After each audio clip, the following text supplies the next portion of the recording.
Salut à tous, je reviens pour vous faire un petit point gaming, encore un, décidément je suis dans une bonne période de gaming en ce moment.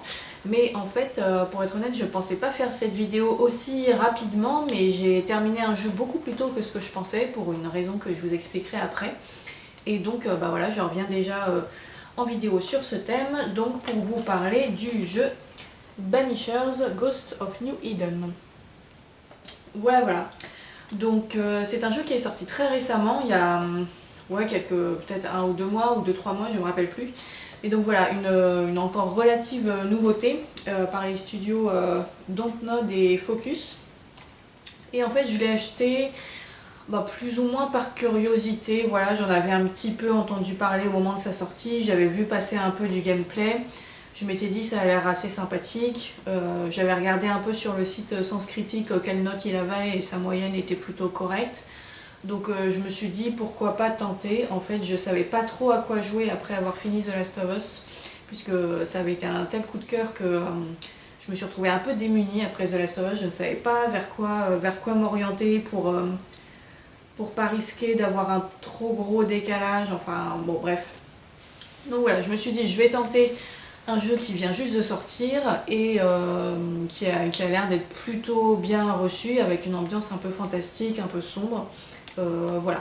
Et donc ça a été une transition plutôt réussie, même si clairement j'ai pas eu le même coup de cœur que sur The Last of Us, et je pense pas que je l'aurai sur un autre jeu, en tout cas pas cette année, je pense. Mais ça a été un jeu que j'ai plutôt bien apprécié, avec lequel j'ai passé un bon moment. Et donc pour vous expliquer de quoi ça parle, Banishers c'est un jeu un peu RPG aventure dans un monde fantastique. Enfin, c'est pas un monde fantastique, mais c'est un monde réaliste avec des éléments fantastiques, puisque ça se passe à la toute fin du XVIIe siècle, donc en 1694 ou 15, je sais plus exactement l'année exacte. Mais donc voilà, ça se passe en Nouvelle-Angleterre, donc en Amérique, à l'époque où la colonisation par les Européens est en cours.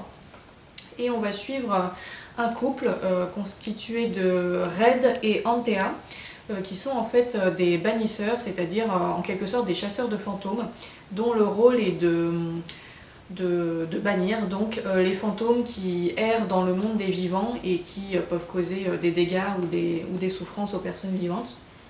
Et donc pour ce faire, ils ont un peu toute une sorte d'arsenal, donc ils ont des armes spécifiques, mais ils utilisent également la magie et certains rituels spécifiques pour soit communiquer, soit affronter des êtres spirituels, des entités plus ou moins maléfiques.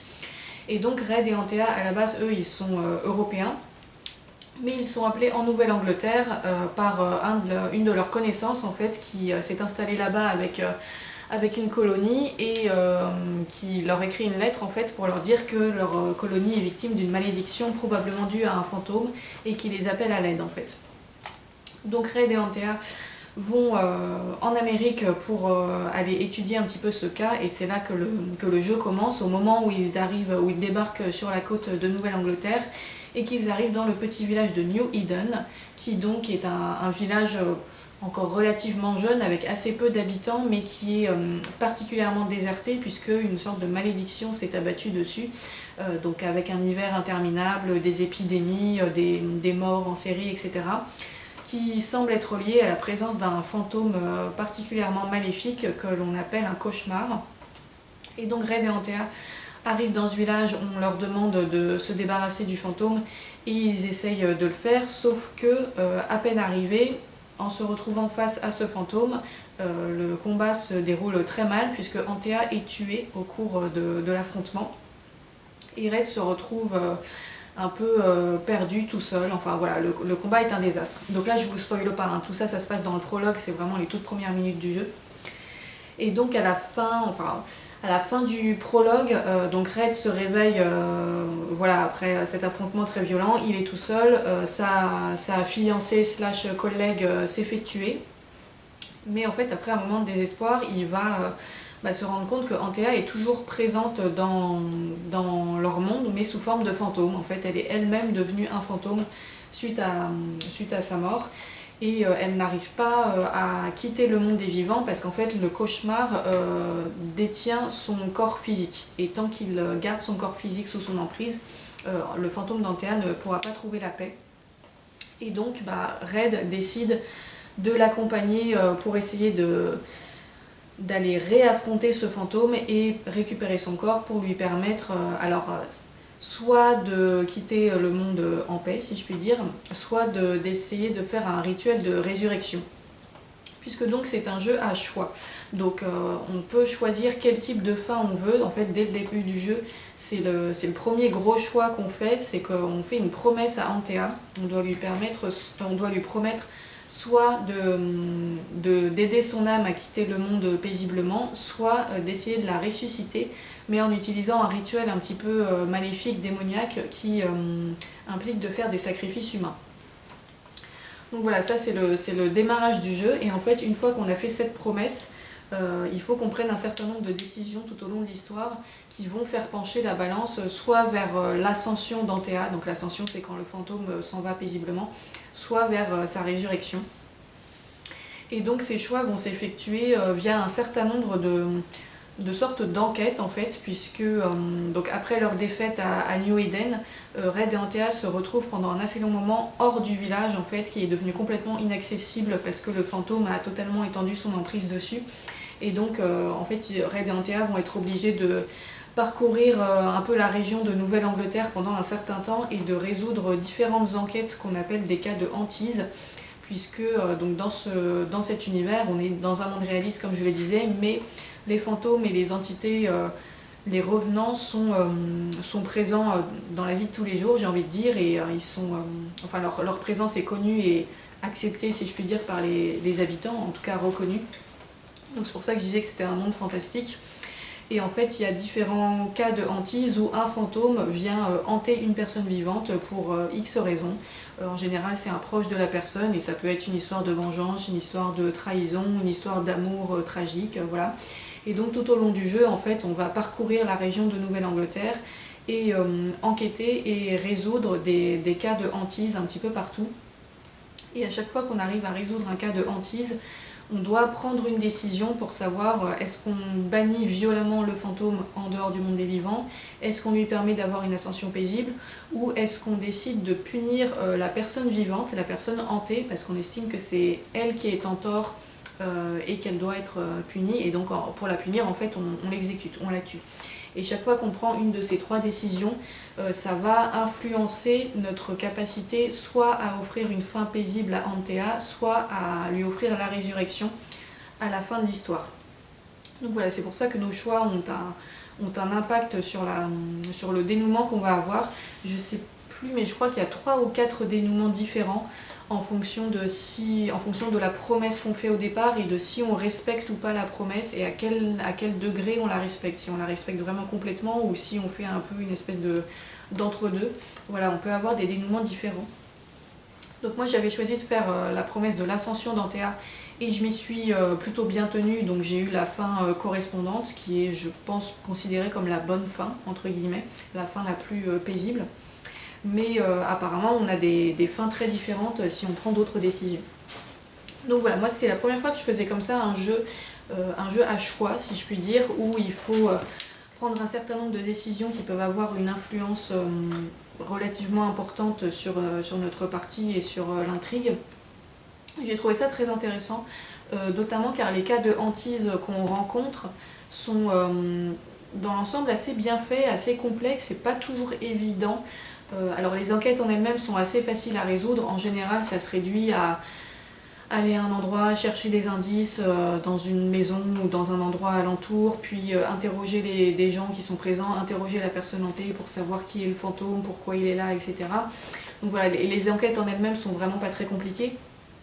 Mais par contre, la prise de décision, j'ai trouvé, était parfois un petit peu ardue, puisque il faut toujours, enfin moi en tout cas, je passais beaucoup de temps à réfléchir entre mon désir de rendre une justice la plus impartiale possible et le côté un petit peu stratégique, dans le sens où il fallait quand même que je fasse attention de ne pas prendre trop de décisions qui allaient à l'encontre de la promesse que j'avais faite en Antea.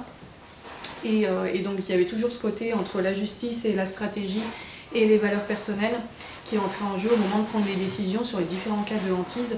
Et donc j'ai trouvé que c'était assez intéressant. Il y en avait qui étaient assez évidents, mais il y en avait sur lesquels je me suis pris la tête vraiment pendant plusieurs minutes. Voilà, je me suis vraiment pris au jeu de façon sérieuse, on va dire, parce que bon, en soi, ces décisions n'ont pas un impact si important que ça. En fait, ça va déterminer l'épilogue que vous allez avoir, la cinématique de l'épilogue, mais pendant le jeu en lui-même, ça n'a pas un énorme impact. En tout cas, pour moi, ça n'en a pas eu, peut-être parce que j'ai plutôt bien respecté ma promesse tout du long, mais j'ai pas le sentiment que ça puisse apporter des grosses modifications en cours de jeu, même lorsqu'on fait des choix qui ne respectent pas la promesse. En tout cas, c'est pas l'impression que j'ai eue. Donc pour moi, tout l'intérêt de ces cas de hantise et de ce type de jeu à choix, c'était vraiment plus de se poser des questions par rapport à soi-même, à ses valeurs, à quel type de décision on prenait selon les situations, etc. C'était un aspect un peu plus, je dirais, philosophique que dans un intérêt vraiment de gameplay. Donc voilà, pour le côté jeu à choix. Et sinon, ce n'est cependant pas un jeu que d'enquête, c'est aussi un jeu d'action, puisqu'il y a un certain nombre de combats. Donc en fait, pendant qu'on parcourt la région de Nouvelle-Angleterre, donc c'est un open world, hein, c'est une carte relativement vaste, avec différents milieux, différents villages, où on peut aller un petit peu dans l'ordre dans lequel on souhaite. On est un petit peu guidé, mais globalement, on a quand même une assez grande marge de liberté. Et donc dans cette région, il y a pas mal d'esprits et d'entités, de revenants qui sont agressives et qu'on doit affronter voilà, un peu tout au long du chemin. Et alors c'était plutôt sympa. Alors les combats sont faciles. Honnêtement, ça c'est un truc qui m'a marqué dans ce jeu, c'est que le niveau était vraiment facile. Donc je l'ai mis en difficulté normale comme d'habitude, mais voilà, je pense que j'aurais pu assez facilement le jouer en mode difficile, et j'avoue que je ne l'ai pas fait un peu par flemme, mais j'ai un peu résolu ce cas, si je puis dire, parce que j'ai affronté volontairement des ennemis qui étaient plusieurs niveaux au-dessus de moi, puisque donc c'est un peu comme dans God of War, on a nos personnages et on a des niveaux qui augmentent au fur et à mesure avec l'expérience, et ouais, en général, il fallait que j'affronte des ennemis qui étaient au moins 5 niveaux supérieurs au moins, voire même plus, pour que les combats deviennent vraiment un peu intéressants. Quand c'était à niveau égal, c'était vraiment très très facile.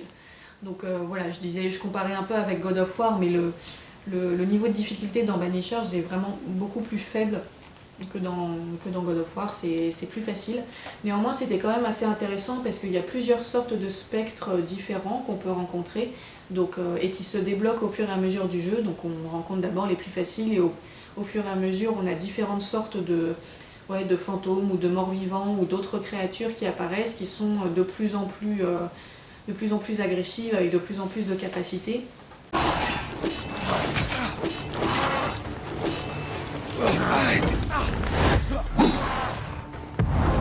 Call on me. Say that to your face. Il y avait certains types d'entités qui étaient quand même un peu relous. Il y en avait une notamment qui s'appelait le glouton, qui me cassait bien les pieds à chaque fois puisqu'elle était très rapide, elle avait tendance un peu à se téléporter, c'était difficile d'aller la frapper.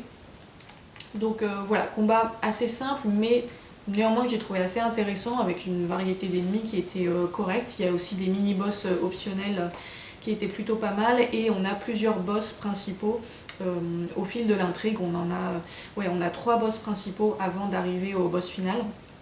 Alors les combats de boss principaux étaient vraiment simples.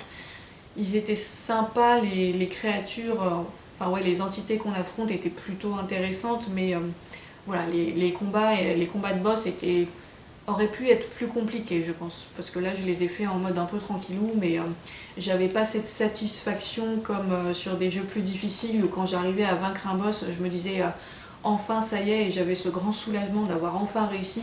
Là dans Banishers, quand j'avais fini d'affronter un boss, je me disais bon bah voilà, c'est fait, mais c'était pas aussi intense, j'avais pas autant d'émotions. Bon, c'était des combats sympas, mais voilà. Par contre, ce qui était vraiment bien dans les combats, c'est que on peut jouer avec les 2 personnages, Red et Antea, puisque, donc comme je le disais, Antea meurt au début de l'histoire et elle réapparaît sous forme de fantôme, et du coup, elle a des capacités complètement différentes de Red, qui lui est toujours vivant. Et en fait, pendant le jeu, on peut alterner en permanence entre ces 2 personnages, simplement en appuyant sur un bouton, ce qui nous permet d'utiliser à la fois le personnage de Red, qui lui a des capacités plutôt physiques de personne vivante, donc il Il a des armes de corps à corps et donc il a une épée, il a aussi un fusil au bout d'un moment dans le jeu pour attaquer à distance. Et on peut aussi switcher avec le personnage d'Antea qui, elle, en tant que fantôme, a des pouvoirs plutôt spirituels, donc des pouvoirs un petit peu magiques, qui ont une assez grande variété, qui était vraiment sympa à utiliser.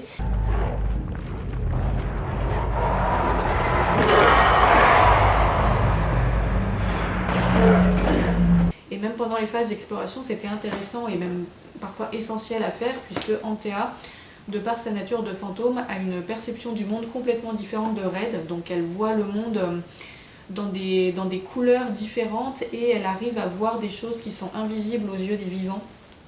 Et ça, c'est important dans le cadre de certaines enquêtes et même dans le cadre de l'exploration en général. Si on veut découvrir des loots un peu cachés ou accéder à certains lieux, il faut qu'on passe sur Antea pour avoir sa vision de fantôme qui nous permet de détecter certains aspects de l'environnement que Red n'est pas capable de voir. Donc ça, c'était plutôt bien intéressant, ce couple de personnages qu'on pouvait alterner comme ça pour utiliser des capacités différentes. C'était vraiment sympa et c'était bien fait, ça se faisait de façon très naturelle. Comme je disais, c'était vraiment juste appuyer sur un bouton et en fait c'est comme si Red devenait Antea et Antea devenait Red. Voilà, ça switchait de façon très naturelle. Et il y a même au bout d'un moment où arrivé à un certain niveau dans le jeu, on débloque des capacités qui font que Antea peut venir en soutien à Red. Pendant qu'on joue avec Red, Antea peut aussi apparaître pour porter ses propres coups. Donc ça, c'était plutôt vers la fin du jeu. Mais voilà, il y a une belle complémentarité entre ces deux personnages au niveau du gameplay que j'ai bien apprécié. Et je les ai aussi trouvés très intéressants en tant que personnages eux-mêmes. Puisque, donc comme je le disais au début, c'est un couple, donc ils sont... alors je sais pas si on peut dire qu'ils sont fiancés, mais bon voilà, ils sont ensemble. Et donc bien évidemment, lorsque Antea est tuée au début du jeu, Red est absolument dévasté. Et en fait c'est une histoire assez émouvante puisque donc moi j'avais fait, comme je disais, la promesse de donner l'ascension à Antea, donc c'est-à-dire de laisser son âme quitter le monde. Et du coup pendant tout le jeu, Red faisait son aventure avec la conscience qu'il allait bientôt devoir laisser l'amour de sa vie partir, et Antea faisait son aventure avec la conscience qu'elle allait bientôt devoir s'en aller, qu'elle allait quitter le monde des vivants définitivement. Et il y a pas mal de dialogues entre les personnages par rapport à ça, où voilà, il y a des moments où ils ont du mal à en parler, où ils commencent à se disputer, où il y a des tensions parce qu'ils sont tous les deux en grande souffrance et ils ne savent pas comment l'exprimer. Puis un peu plus tard, ils arrivent finalement à parler, ils se réconcilient et on voit qu'en fait ils sont très amoureux l'un de l'autre et qu'ils s'aiment beaucoup et qu'ils savent... Enfin, chacun gère sa souffrance un petit peu comme il peut. Donc ça donnait naissance à des dialogues qui étaient intéressants et qui étaient aussi bien faits, je trouve, d'un point de vue émotionnel, puisque c'est pas du grand drama exagéré avec des cris de désespoir et des sanglots à tous les coins de rue, quoi. C'était fait de façon plutôt subtile, avec une certaine retenue, c'est-à-dire que Red autant que Antea sont, j'ai trouvé relativement pudiques dans leurs sentiments, mais du coup je trouvais que ça les rendait encore plus beaux et que leur relation n'en était que plus intéressante et plus profonde. Et voilà, j'ai trouvé que ces deux personnages étaient vraiment bien écrits, bien développés, que leur relation était vraiment intéressante et assez touchante. Moi j'ai été assez touchée par leur histoire, voilà, et notamment par l'épilogue que j'ai eu, que j'ai trouvé également assez réussi. Donc voilà, ça c'était vraiment bien. Et s'il y a un truc que je peux vous conseiller, c'est de mettre le jeu en VO, parce que les voix des personnages sont vraiment super réussies dans ce jeu, notamment parce que y a un truc qui les caractérise beaucoup en fait, c'est que Red est d'origine écossaise et Antea est d'origine cubaine, et ils ont tous les deux un assez fort accent. Et ça donne vraiment quelque chose à leur personnage. En particulier sur Red, j'ai trouvé que son accent écossais était excellent. Et ouais, alors je sais pas ce que ça donne en voix française, j'ai pas écouté, mais en tout cas en VO j'ai trouvé qu'il y avait vraiment une personnalité qui émanait de leur voix et que le doublage était vraiment super. Donc voilà, moi je vous conseille de mettre le jeu en anglais si vous pouvez. Donc voilà, donc des très bons personnages. Les personnages secondaires, alors évidemment, étaient un peu moins recherchés, mais néanmoins ils avaient tous une petite histoire qui était assez intéressante, notamment quand on résout tous les cas de hantise. À chaque fois il y a une histoire qui est assez intéressante derrière, parce que il y en a pas mal, on pourrait se dire que ce serait un peu tout le temps la même chose au bout d'un moment, mais alors j'ai pas fait tous les cas de hantise parce que la plupart sont dans des quêtes secondaires, mais j'en ai fait quand même un certain nombre et j'ai trouvé qu'à chaque fois il y avait une vraie histoire intéressante derrière l'enquête qu'on doit résoudre et des thématiques assez profondes abordées dans les différents cas. Donc voilà, je disais tout à l'heure des histoires de trahison, d'amour maudit, mais aussi des histoires de manipulation, de meurtre, des histoires de guerre. Enfin voilà, il y a pas mal de thématiques qui sont abordées tout au long de ces différents cas. Donc voilà, il y a eu, je trouve, vraiment un bel effort d'écriture sur ce jeu, avec un univers aussi que j'ai trouvé assez original. Donc univers fantastique sans pour autant être horrifique. C'est pas du tout effrayant, hein. On est dans une ambiance, alors certes c'est des revenants, des spectres, etc. Mais je dirais qu'on est plus dans une ambiance un peu façon le manoir hanté à Disneyland. Sachant que c'est pas du tout péjoratif quand je dis ça, hein. J'aime beaucoup le manoir hanté de Disneyland. Mais c'est pour dire que voilà, c'est une atmosphère macabre, mais sans être effrayante. On n'est pas dans de l'horreur, il n'y a pas de scène gore, il n'y a pas de... C'est pas ultra violent, quoi. C'est plus une ambiance fantastique... avec des fantômes, quoi. Et donc ça aussi c'était assez bien réussi, à la fois dans la variété des spectres qu'on rencontre, mais aussi vraiment dans l'atmosphère du jeu, qui est une atmosphère souvent très sombre, avec un côté assez mystérieux, des ambiances parfois assez glauques, quand on est dans les villages, des espèces de villages à moitié abandonnés, où voilà, on est dans un environnement où en fait c'est très puritain, la religion a une très grande importance, mais on sent aussi que les sciences occultes sont très présentes. On a à la fois ce côté où on a des personnages qui sont des chrétiens hyper croyants, qui ont peur de Dieu, etc. Mais on a aussi tout le côté démonologie, sorcière, rituel un peu bizarre. Donc voilà, il y a vraiment une ambiance intéressante. Il y a pas mal de thématiques qui ont été bien développées aussi là-dessus, il y a pas mal de contenu, alors contenu optionnel, mais si on explore bien le jeu, qu'on fouille un petit peu partout dans les maisons, on peut trouver pas mal de livres et de textes et de lettres qui racontent plein de choses sur la démonologie, la magie, voilà, des choses comme ça. Donc si vous aimez bien comme ça chercher un petit peu des contenus dans les jeux vidéo, ici j'ai trouvé qu'il y en avait pas mal. Alors ça fait beaucoup de lecture, mais voilà, moi en l'occurrence j'aime bien lire les contenus des jeux vidéo et là c'était plutôt bien. Donc voilà, une atmosphère très réussie. Comme je disais, donc un gameplay qui était plutôt agréable. Les graphismes sont assez jolis aussi dans le genre un peu glauque, mystérieux, fantastique. Alors évidemment on n'est pas au niveau de The Last of Us, très clairement, et c'est vrai que dans les premières minutes du jeu, j'ai vraiment eu le sentiment d'avoir descendu une marche par rapport à The Last of Us, mais en même temps c'est un peu normal parce qu'il y a assez peu de jeux qui sont au niveau de The Last of Us. Et globalement, voilà, les graphismes étaient quand même bien. Les cinématiques notamment sont assez belles. Les visages des personnages dans les cinématiques sont très très beaux. Et puis dans le jeu en lui-même, bon, il y a eu des petits moments où il y avait un petit peu comme des frame drops, ou je sais pas comment dire en français, voilà. Mais globalement, c'était quand même assez fluide et ouais, j'ai trouvé que les graphismes étaient pas mal. La seule chose qui m'a un peu déconcertée au début, mais alors là c'est purement personnel, mais j'ai eu beaucoup de mal à m'habituer au mouvement de la caméra. Je saurais pas trop vous dire pourquoi, mais peut-être dans mes 2-3 premières heures de jeu, la façon dont la caméra bougeait me faisait très mal aux yeux, et au point que j'avais parfois du mal à regarder l'écran. Mais bon, heureusement ça a fini par se calmer et je me suis habituée, mais bon voilà, c'est un phénomène un peu étonnant. Mais donc voilà, tout ça pour dire que c'est un jeu que j'ai bien aimé, qui était fort sympathique, avec une histoire intéressante, un système de choix qui est pas ultra impactant, mais que j'ai trouvé intéressant aussi malgré tout. Et je dirais que c'est par contre un jeu où il faut aimer prendre son temps, puisque même si on a un certain nombre de combats contre différents spectres avec quelques mini-boss, des boss, etc., on passe aussi quand même beaucoup de temps à faire des enquêtes, donc à aller chercher des indices, à interroger des gens, à faire des allers-retours entre différents endroits pour aller chercher un truc, puis revenir dire à la personne alors on a trouvé ça, et elle va nous dire ah bah maintenant allez regarder ça, et voilà, des fois c'était un petit peu fastidieux les allers-retours, notamment parce qu'il n'y a pas beaucoup de points de voyage rapide. Donc voilà, il faut aimer prendre son temps, il faut aimer chercher, réfléchir, fouiller, voilà, c'est pas de la bagarre et de l'action de ouf tout le temps. Mais moi ça m'a duré à peu près une quarantaine d'heures sur l'ensemble de ma partie en faisant la quête principale plus un certain nombre de quêtes secondaires. Et j'aurais pu y passer plus de temps si seulement il n'y avait pas eu un petit problème, qui était ce que je vous disais au début, la raison pour laquelle j'ai fini ce jeu beaucoup plus tôt que ce que je croyais.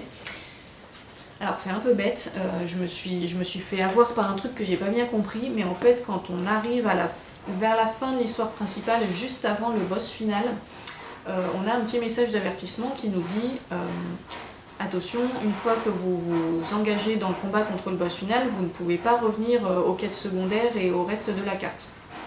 Et donc sur ce, je m'étais dit, bon bah ok, je vais faire le boss final et je finirai mes trucs secondaires après. Et j'étais persuadée que ça se passerait comme ça, parce que j'avais vu un truc similaire dans Ghost of Tsushima, où on a aussi à un moment de l'histoire un petit message qui nous dit, attention, là vous êtes dans un chapitre qui va vous durer longtemps, mais vous pouvez revenir dans le jeu principal après. Et là en fait ce n'est pas le cas. Quand vous avez vaincu le boss final, le jeu s'arrête, mais genre s'arrête complètement, c'est-à-dire que vous ne pouvez pas continuer l'aventure. Et en fait, si vous voulez revenir dans le reste du monde et continuer à faire des trucs secondaires, il faut que vous rechargiez une sauvegarde d'avant le combat de boss final. Parce qu'en fait, une fois que vous l'avez vaincu, l'aventure des personnages s'arrête là. Alors, en même temps, ça paraît assez logique dans le sens où une fois qu'on a vaincu le boss final, on a la fin de Antea, du personnage d'Antea, donc qu'on choisisse de la ressusciter ou de laisser partir son fantôme. Dans tous les cas, on ne peut plus avoir la situation où elle est un fantôme en train de nous accompagner dans les combats. Mais justement, je me disais peut-être que les développeurs ont trouvé un moyen de nous permettre de continuer le jeu malgré tout, et j'étais très curieuse de voir en fait quel était ce moyen, qu'est-ce qui allait se passer une fois que Antea ne serait, alors dans mon cas, ne serait plus là. Et comment Red allait continuer son aventure tout seul, est-ce qu'il allait récupérer les pouvoirs d'Antea ou je sais pas, enfin je m'étais imaginé des trucs, voilà. Et en fait, il n'y a rien, il n'y a pas de solution, c'est que quand tu as vaincu le boss, c'est fini quoi. Et du coup ça m'a vachement perturbée parce que je ne pouvais pas psychologiquement revenir en arrière après ça. C'est-à-dire que oui, j'aurais pu charger une sauvegarde d'avant le combat de boss pour finir les quêtes secondaires que je voulais faire, mais en fait ça m'aurait fait vraiment trop bizarre d'avoir eu tout cet épilogue avec le départ d'Antea qui était assez émouvant et tout, pour ensuite reprendre mon aventure avec elle comme si rien s'était passé. Enfin voilà, psychologiquement ça me paraissait trop bizarre quoi, donc du coup j'ai décidé d'arrêter le jeu. Voilà, je n'ai pas fini toutes les quêtes secondaires que je voulais faire et j'ai pas pu explorer le monde autant que ce que je voulais. Alors heureusement je l'avais quand même pas mal fait avant, mais il me restait quelques petites zones où j'aurais bien voulu aller, mais du coup j'y ai renoncé parce que pour moi c'était pas possible de faire ce retour en arrière après le combat de boss, ça me paraissait trop bizarre. Et je pense que dans le petit message d'avertissement, ça aurait été bien que les développeurs soient un peu plus explicites et qu'ils nous disent vraiment que après ça, c'était fini quoi, et qu'on ne pouvait vraiment pas du tout revenir. Bon, alors c'est peut-être juste moi qui n'ai pas compris, mais voilà, j'ai trouvé que c'était pas suffisamment explicite, en tout cas, voilà. Donc voilà, c'est pour ça que j'ai fini ce jeu un peu vite et voilà, je vous préviens si jamais, une fois que vous avez fait le boss final, c'est terminé. Et par rapport à ce boss final, j'ai trouvé globalement que cette histoire-là cette histoire par rapport au fantôme cauchemar était assez intéressante aussi parce que, donc sans trop vous en dire, c'est une histoire qui est assez tragique en fait. En fait, Banisher, c'est un jeu qui n'est pas horrifique mais qui est assez triste. Globalement, c'est une histoire qui est assez triste, assez dramatique. Et même l'histoire du fantôme maléfique qui a jeté la malédiction sur New Eden, en fait on se rend compte que cette malédiction prend sa source dans une histoire assez tragique qui était assez intéressante à découvrir aussi. Donc voilà, encore une fois un travail d'écriture que j'ai trouvé pas mal. Par contre en termes de gameplay, j'ai trouvé que ce boss final était un peu trop facile. Bon ça j'ai eu cet avis sur l'ensemble des boss, hein. Les combats de boss m'ont semblé vraiment beaucoup trop simples, même en ayant plusieurs niveaux d'écart. Mais bon, ça à la limite, je veux dire, ça peut se corriger entre guillemets en passant le jeu en mode difficile. Moi je l'ai pas fait parce que bon voilà, j'ai un peu la flemme, mais il y a un niveau dur et il y a un niveau très dur aussi je crois, donc voilà, je dirais que si vous êtes un joueur déjà un peu expérimenté et que vous voulez jouer à ce jeu là, mettez-le directement en mode difficile. Et par contre les joueurs débutants ou qui savent pas trop encore comment ils vont se débrouiller ou s'ils vont aimer ce genre-là, bah, pour eux Banisher c'est un jeu qui sera assez accessible parce que voilà, c'est un jeu pas trop difficile mais qui a quand même pas mal d'éléments qui peuvent rappeler un peu des jeux comme God of War ou des choses comme ça, mais en un peu plus tranquillou, quoi. Donc je dirais que c'est une bonne porte d'entrée sur ce type de jeu-là, d'autant que voilà, il n'est pas trop long, à part si on veut faire vraiment toute la carte à 100%. Mais voilà, l'intrigue principale n'est pas extrêmement longue, et voilà, c'est un bon, ouais, je dirais que c'est une bonne étape intermédiaire avant d'aller sur des jeux peut-être un peu plus longs et un peu plus difficiles. En tout cas, voilà, moi j'ai bien aimé, je lui ai mis la note de 7 sur 10, ce qui je crois est assez en phase avec la moyenne qu'il avait sur Sens Critique, je crois. Et donc, bah, c'est un jeu que je conseille, que j'ai bien aimé, alors que je conseille si vous n'êtes pas trop pressé et que vous aimez bien faire un peu des enquêtes, etc. Parce que si vous voulez juste du combat furieux en permanence, ça va pas trop convenir, mais si vous cherchez une chouette histoire avec un monde assez original et des très bons personnages, bah voilà, c'est une bonne expérience. Moi en tout cas j'ai bien aimé. Voilà donc pour mon avis sur Banisher's Ghost of New Eden. Dites-moi si vous avez joué à ce jeu, si vous avez envie d'y jouer, ce que vous en avez pensé, etc. Et puis moi je reviendrai prochainement, soit pour de la lecture, soit pour du gaming. J'en suis à peu près 40% de ma lecture de Dune, de Frank Herbert. J'avance lentement, mais j'avance. Et puis là, je me suis déjà commandé un nouveau jeu qui était sur ma wishlist. Il s'agit de Yakuza Kiwami, qui est un remake du tout premier jeu Yakuza. Donc voilà, une série que j'ai très envie de découvrir après avoir vu un peu du gameplay sur YouTube. Donc je vous en parlerai prochainement. Et puis d'ici là, eh ben, je vous souhaite une bonne journée et je vous dis à la prochaine. Salut!